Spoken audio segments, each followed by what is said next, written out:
Hi, hello and welcome to day 6 of 10 days of Pat McGrath Labs Motherships here on my channel.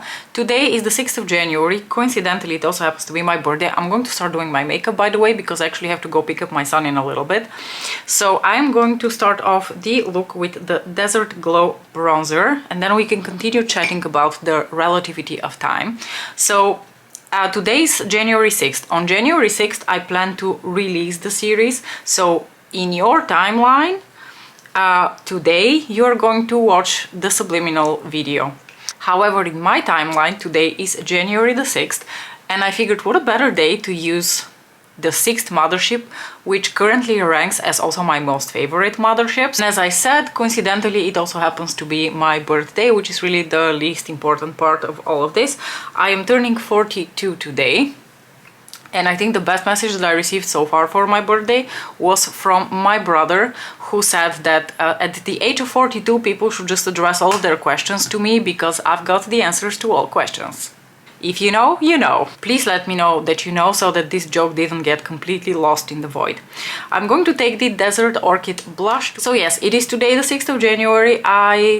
It is actually a Monday, so I had to start working. Well, I didn't have to start working, but it is officially my first day back at work. However, I decided to just work from home today, do a little bit of planning and computer work. And usually Monday afternoons are anyway sort of like off for me because I usually pick up Nicola from school that day, and then we hang out at home in the afternoons. And I don't always take these afternoons actually off because a lot of the times I still have things to do. I have meetings, I have mails, whatever, so I continue working from home. But sometimes I actually make it an afternoon for the two of us. So today we're going to make it an afternoon. I'm going to take Golden Moonlight from Pat McGrath Labs as well. And we're just going to go to the city center to have a little bit of celebratory pancakes and apple pie. We're going to go to one of my favorite coffee places here in the city. They make my favorite apple pie. And Nicola unfortunately doesn't eat apple pie. My son has a very limited palate in terms of what he eats. His food palette is extremely limited to mine and my husband's utter horror because both of us really like good food. So it's a shame we can't really share that with our son just yet. We keep hoping that at some point he's going to change and he's all of a sudden going to discover how delicious food is and what the variety out there is besides orange soup and pasta, which is currently what he eats. And not even that, like the only pasta that he will eat is pasta bolognese prepared in a very specific way, and orange soup hasn't even been that popular lately, so I'm running out of options here. As usual, I'm going to set everything on my face with a little bit of Fix Plus. Besides that, I'm not really going to do anything special for my birthday today. I'm going to have dinner with a friend of mine next week to a fancy restaurant. That's really my favorite way of celebrating with good food. So today we're not going to do anything special besides, you know, going to the city with my son to have a little bit of celebratory pancakes and apple pie.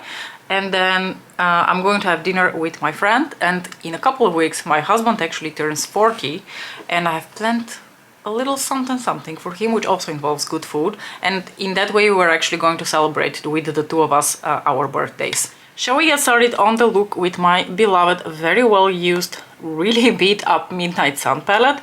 I'm going to go for something a little bit more neutral today, and actually I want to put a shade on my lid that I don't know that I've ever actually used on my lids. It's this shade over here. It's one of the Blitz Astro shades.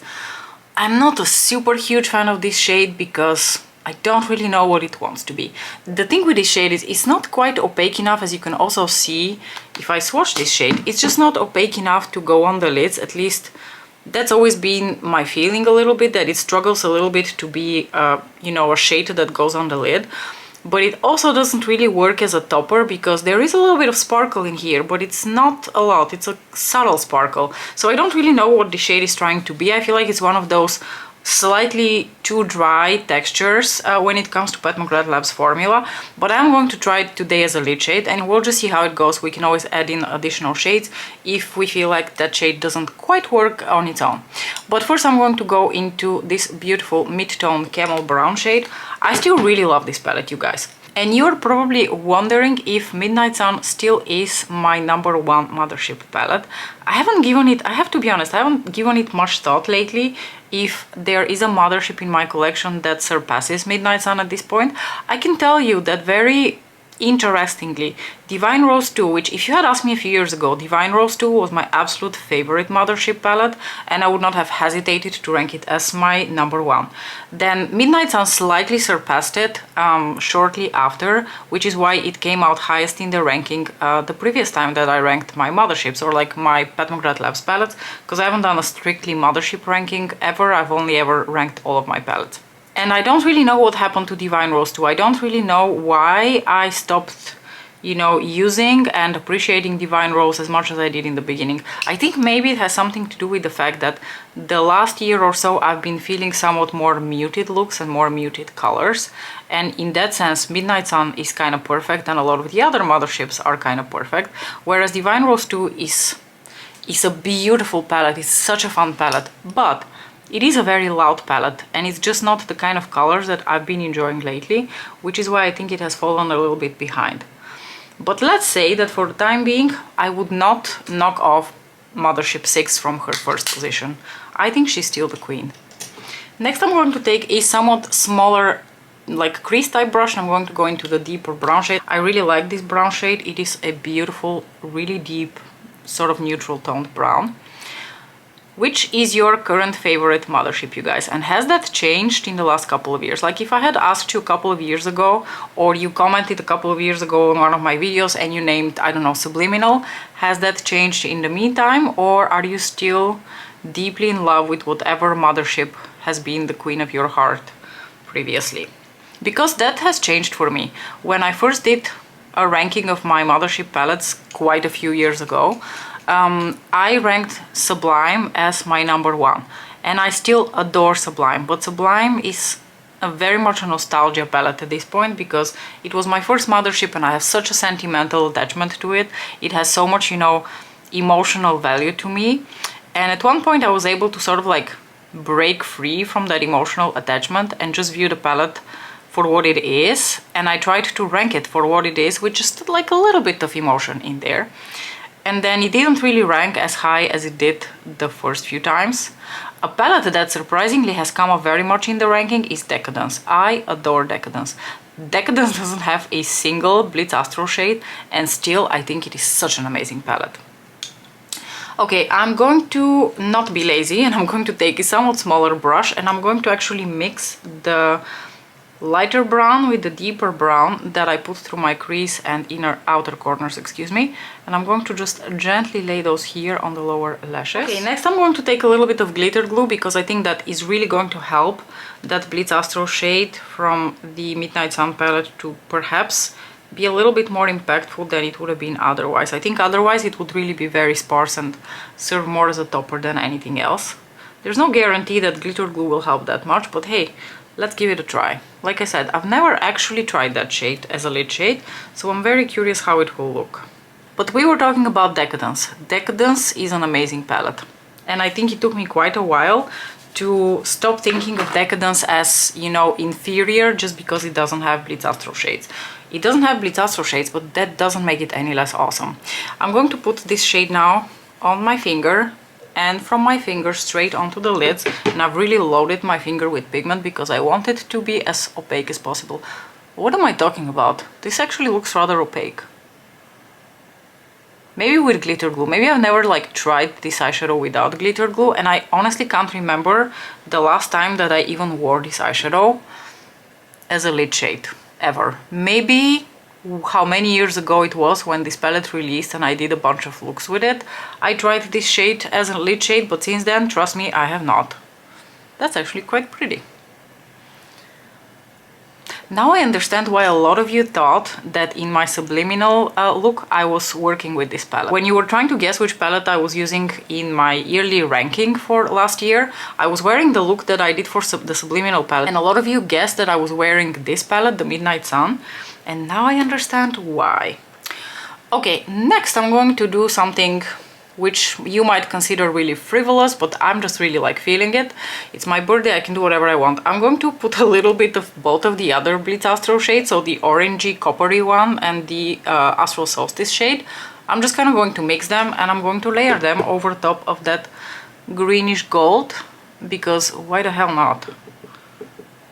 And I'm just taking a few flakes of each and I hope that's going to look super fun under artificial lighting. It's not changing the tone, and that's not the idea. It's not changing the tone of this greenish gold shade, but it is giving it just slightly more dimensionality and hopefully some interesting reflex under artificial lighting. Next, I'm going to take the Skin Show shade and apply that as an inner corner highlight, and that's pretty much going to be it, you guys. It's going to be a super simple look, nothing complicated. I just wanted to try something fun in terms of layering. I'm not even sure that it's really coming across all that special on screen, but I do think that in real life it looks really fun. And it just occurred to me that maybe, just maybe, we can take the absolute tiniest precision type of brush and put a tiny bit of this this olive green on the lower lashes, in like the inner portion right here, as like a little accent, like a little playful accent. Again, I don't think it's going to make much of a difference, but I like the idea, so I'm going to do it. Ooh, I actually quite like it.